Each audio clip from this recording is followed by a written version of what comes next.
ஆண்களுக்கு மாதவீடாய் இருக்காது, ஆனால் பெரும்பாலானோர் கவனிக்காத சுழற்சிகள் அவர்களுக்கு இருக்கின்றன. ஆண்கள் மாதம் ஒரு முறை அல்ல, 24 மணி நேர ஹார்மோன் கடிகாரத்தில் இயங்குகிறார்கள்.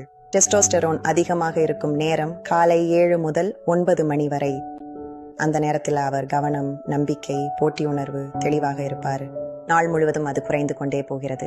இரவில் பல ஆண்கள் அதிகமாக சோர்வாகவும், சீரற்ற மனநிலையிலும், அமைதியாகவும், சில சமயம் எரிச்சலாகவும் இருப்பார்கள். இது மனநிலை அல்ல, இது இரசாயன மாற்றம். இதுதான் பெண்களுக்கு யாரும் சொல்லிக் கொடுக்காத பகுதி. மன அழுத்தம் ஆண்களுக்கு முதலில் ஹார்மோன்கள் வழியாக தாக்கும், பின்னர் தான் உணர்ச்சிகளில் தெரியும். கோர்டிசோல் அதிகரிக்கும் போது டெஸ்டோஸ்டெரோன் குறைகிறது. குறைந்த சக்தி, பாலுணர்வு, எரிச்சல், கவனச்சிதறல், தனிமை போன்றவை இவை. துணைகள் அவர் அக்கறையற்றவர் என நினைக்கலாம், ஆனால் அவர் உடல் சோர்வடைந்துள்ளார். ஆண்களுக்கும் உணர்ச்சி மாற்றங்கள் வரும், ஆனால் அவை குறுகிய காலமே.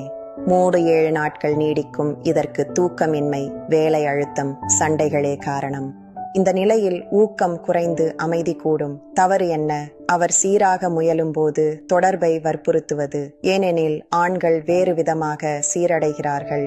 பல பெண்கள் பேசுவதன் மூலம் அழுத்தத்தை வெளியிடுகிறார்கள். ஆண்கள் அமைதி, இயக்கம், கவனச்சிதறல், தூக்கம் ஆகியவற்றின் மூலம் மீண்டும் சமநிலையை பெறுகிறார்கள். அதனால்தான் அவர் சில நாட்கள் சோர்வாக இருந்து திடீரென்று எதுவும் நடக்காதது போல சாதாரணமாக விழித்துக் கொள்கிறார். இந்த மீண்டும் சீரமைப்பு உயிரியல் ரீதியாகும். அவருக்கு ஒருபோதும் ஓய்வு, வெற்றி, அமைதி, மீட்பு கிடைக்காமல் எப்போதும் கோரிக்கைகள் மட்டும் இருந்தால்தான் உறவுகள் முறிவடைகின்றன. அப்போதுதான் சோர்வு, முடக்கம், பாலுணர்ச்சி குறைபாடு, உணர்ச்சி தூரம் போன்றவை தோன்றுகின்றன.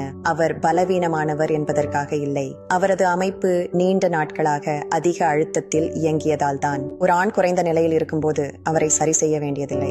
அவருக்கு பொறுமை, மரியாதை மற்றும் சுவாசிக்க இடம் தேவை. சில நேரங்களில் காதல் என்பது அவரை அருகில் இழுப்பது அல்ல. சில நேரங்களில் காதல் என்பது அவர் திரும்ப வர இடம் கொடுப்பதே. அவரது சுழற்சியை புரிந்து கொள், அப்போதுதான் அவரது அமைதியை தவறாக புரிந்து கொள்ளாமல் இருப்பாய். Indian IVF fertility centre, Pudukkottai.